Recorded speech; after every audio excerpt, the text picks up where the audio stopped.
तो दोस्तों आज का हमारा जो वीडियो है इसमें हम एक इम्पॉर्टेंट ड्रग के बारे में जानकारी लेने वाले हैं जो मलेरिया में यूज़ किया जाता है और उसका जो नाम है वो है क्लोरोक्विन।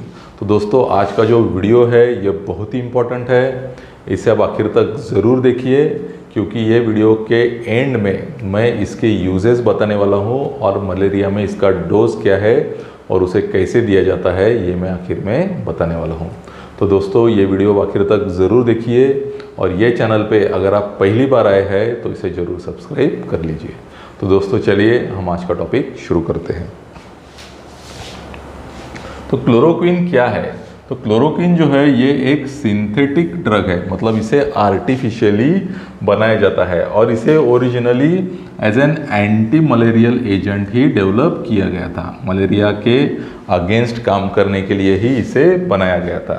और ये जो ड्रग है ये एक 4-अमाइनो-क्विनोलिन करके जो कंपाउंड्स रहते हैं इनसे ये जो ड्रग है वो बिलोंग करता है और इसके कुछ अलग एक्शंस भी रहते हैं, जैसे इम्यूनोमॉड्यूलेटरी है ये ड्रग, मतलब हमारी इम्यून सिस्टम है उसे ये मॉड्यूलेट करता है, चेंज करता है और उसके साथ साथ ये एंटी इन्फ्लेमेटरी भी है, मतलब हमारे बॉडी में इन्फ्लेमेशन भी ये ड्रग कम करता है। अब इसकी जो मैकेनिज्म ऑफ एक्शन है अगर हम मलेरिया में देखेंगे तो ये जो ड्रग है ये प्लाज्मोडियम, ये जो पैरासाइट है जो मलेरिया कॉज करता है, इसमें जाके ये जमा हो जाता है और फिर बाद में क्या करता है, it inhibits the detoxification of haem. अब ये जो पैरासाइट्स है ये जब आरबीसी में आ जाते हैं तो ये क्या करते हैं कि आरबीसी में का जो हीमोग्लोबिन है उसे डाइजेस्ट करना शुरू कर देते हैं, क्योंकि ये जो हीम है ये उनके लिए बहुत टॉक्सिक होता है। लेकिन ये ड्रग क्या करता है कि ये जो डाइजेशन है या जो डिटॉक्सिफिकेशन है हीम का, इसे ये जो ड्रग है वो बंद कर देता है और अल्टीमेटली फिर क्या होता है, ये जो टॉक्सिक हीम है ये उसके कारण ये जो पैरासाइट है उनकी डेथ हो जाती है। ये इसका मैकेनिज्म ऑफ एक्शन हो गया मलेरिया में। और ये जो रिमेटॉइड डिसीजेस है इसमें ये जो ड्रग है ये हमारी इम्यून सिस्टम को मॉड्यूलेट करता है और साथ साथ बॉडी का इन्फ्लेमेशन भी कम करता है। तो इस प्रकार ये जो ड्रग है इसके अलग अलग डिसीज में अलग अलग एक्शन रहता है। अब इसके फार्माकोकाइनेटिक प्रॉपर्टीज़ क्या है? तो इसका ओरल एब्सॉर्प्शन जो है ये बहुत ही अच्छा है। जो भी बॉडी के टिश्यूज़ है इसमें ये बहुत टाइटली बाउंड हो जाता है और इम्पॉर्टेंट इसका ये है कि ये रेटाइना में बहुत ज़्यादा एक्यूमुलेट होता है और इसके कारण अगर बहुत दिनों के लिए हम ये ड्रग अगर यूज़ करेंगे तो इसके कारण ऑक्यूलर टॉक्सिसिटी भी हो सकती है। ये लीवर में मेटाबोलाइज होता है और फिर स्लोली यूरिन में एक्सक्रीट हो जाता है और इसका जो टी हाफ है ये 3 to 10 डेज है। तो इस प्रकार ये जो ड्रग है ये है इसकी फार्माकोकाइनेटिक प्रॉपर्टीज़। अब हम देखते हैं कि इसके साइड इफ़ेक्ट्स क्या है। तो इसके जो कॉमन साइड इफ़ेक्ट्स देखे गए हैं वो है गैस्ट्रोइंटेस्टिनल, मतलब नौशिया होता है, वोमिटिंग भी हो सकता है, इसके कारण हेडेक, सरदर्द भी हो सकता है, डिजीनेस या अकोमोडेशन डिफ़िकल्टी, मतलब कुछ भी हम जब देखते हैं तो हमारी आंखें जो उस पर फोकस करती है उसमें प्रॉब्लम हो सकता है या इसमें खुजली भी हो सकती है। और ये खासकर जो सांवले कलर के लोग हैं जिनमें मिलेनिन ज़्यादा है इनमें ये खुजली हम देख सकते हैं। फिर इसके कुछ सीवियर साइड इफ़ेक्ट्स भी रहते हैं। तो उसमें का इम्पोर्टेंट जो है वो है रेटानोपैथी। जैसे मैंने आपको कहा था कि ये जो ड्रग है ये रेटाना में जाके अक्यूमुलेट हो जाता है, तो बहुत दिनों के लिए अगर हम प्रोलॉन्ग यूज़ अगर हम करेंगे तो इरिवर्सिबल विजन लॉस, मतलब अंधापन भी आ सकता है। और अगर हम लॉन्ग टर्म यूज़ करेंगे तो इसके और कुछ दूसरे साइड इफ़ेक्ट्स भी रहते हैं, जैसे लॉस ऑफ हियरिंग, सुनने में कम हो सकता है, बॉडीज़ पे रैशेस आ सकती है, फोटो एलर्जी हो सकती है, मेंटल डिस्टर्बेंसेस हो सकते हैं, मायोपैथी, हमारे मसल्स में इन्फ्लेमेशन हो सकता है, फिर ग्रेइंग ऑफ हेयर्स, मतलब हमारे बाल भी सफ़ेद हो सकते हैं। फिर ये जो ड्रग है ये इसका कारण कार्डियोटॉक्सिसिटी भी होती है, मतलब हमारे हार्ट का जो रिदम है वो डिस्टर्ब हो जाता है या फिर अरिथमियाज जिसे बोलते हैं वो अरिथमियाज हो सकते हैं। और जो G6PD डेफिशिएंट पेशेंट्स है, ऐसे जो पेशेंट्स हैं जिनमें G6PD ये जो एंजाइम है इसका डेफिशिएंसी है, उसमें हीमोलाइसिस, मतलब जो आरबीसीज है वो ब्रेक हो सकती है। और ये जो ड्रग है ये ऐसे जो पेशेंट्स हैं जिनका लीवर डैमेज है, जिनको बहुत सीवियर कुछ गैस्ट्रोइंटेस्टिनल डिसीज़ है न्यूरोलॉजिकल डिसीजेस है, रेटाइनल डिसीजेस है, या फिर हीमेटोलॉजिकल डिसीजेस है, मतलब खून से जुड़े हुए जो डिसीजेस है, इसमें ये जो ड्रग है हम जब देंगे ऐसे पेशेंट्स में तो ध्यानपूर्वक ये ड्रग देना चाहिए। ये जो ड्रग है इसके कारण पेशेंट को मिर्गी भी आ सकती है, पॉर्फायरिया और सोराइसिस भी ये जो पेशेंट से इनमें प्रेसिपिटेट हो सकता है।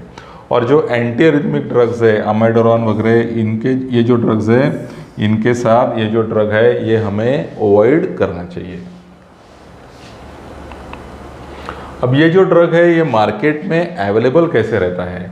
तो मार्केट में ये टैबलेट फॉर्म में रहता है अवेलेबल। तो ये जो मैंने यहाँ पे फोटो दिखाया है ये 500 मिलीग्राम की टैबलेट फॉर्म में है। फिर 250 मिलीग्राम के टैबलेट फॉर्म में भी ये ड्रग अवेलेबल रहता है। इसके अलावा ये जो ड्रग है ये सिरप फॉर्म में भी अवेलेबल रहता है, जो हम छोटे बच्चों में यूज़ कर सकते हैं, और इंजेक्शन फॉर्म में भी अवेलेबल रहता है। अगर पेशेंट कोई कारण से ओरली ड्रग नहीं ले सक रहा है तो हम उसे इंजेक्शन फॉर्म में आईवी या आईएमवी ये ड्रग दे सकते हैं। अब हम आ रहे हैं ये वीडियो के इम्पॉर्टेंट पार्ट की तरफ, और वो है यूजेस। तो ये जो ड्रग है इसके मेनली यूज़ जो है वो मलेरिया में है, और उसके कुछ दूसरे यूजेस भी है। तो पहले हम देखते हैं कि मलेरिया में इसका यूज़ कैसे किया जाता है। तो मलेरिया में हम ये जो ड्रग देते हैं तो क्या होता है, रैपिड फीवर क्लियरेंस हो जाता है।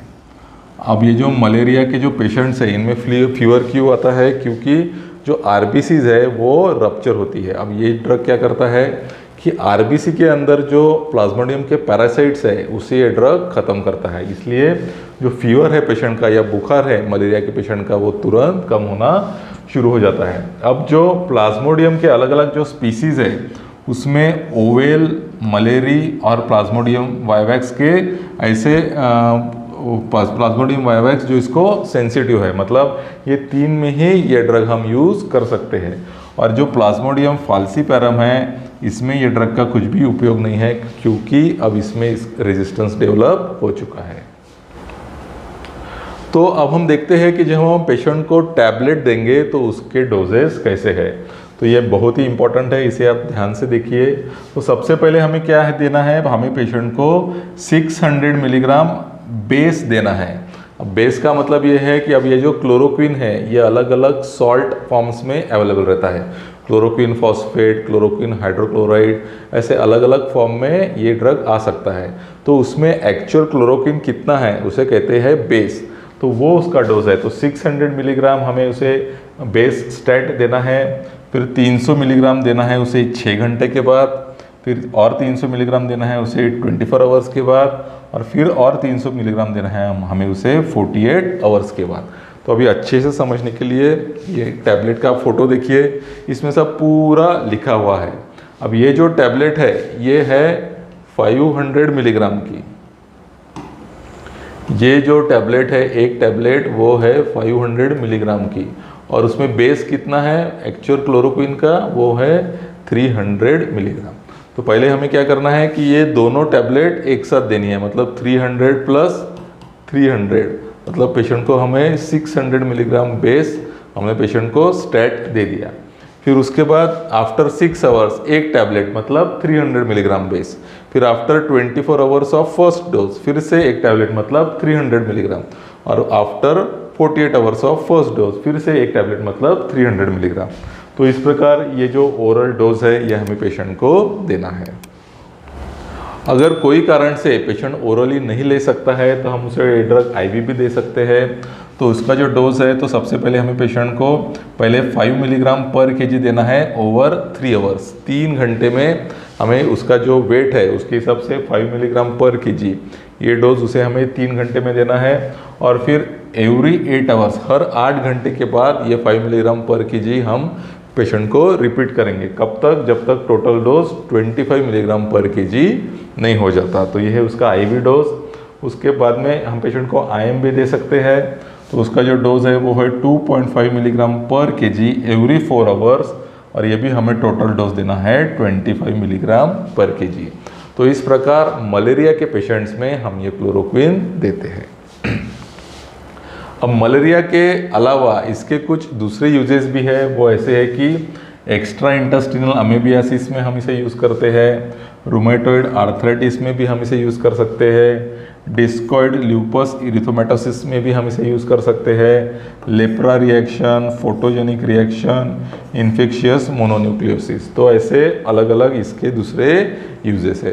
तो दोस्तों इस प्रकार आज का जो वीडियो है इसमें हमने क्लोरोक्विन ये जो ड्रग है इसके बारे में इम्पोर्टेंट जानकारी ली है। आज का वीडियो आपको अच्छा लगा तो ज़रूर अपने दोस्तों में से शेयर कीजिए, और ये चैनल पे अगर आप पहली बार आए हैं तो इसे ज़रूर सब्सक्राइब कर लीजिए। तो दोस्तों अगले वीडियो मिलते हैं एक नए टॉपिक के साथ, तब तक के लिए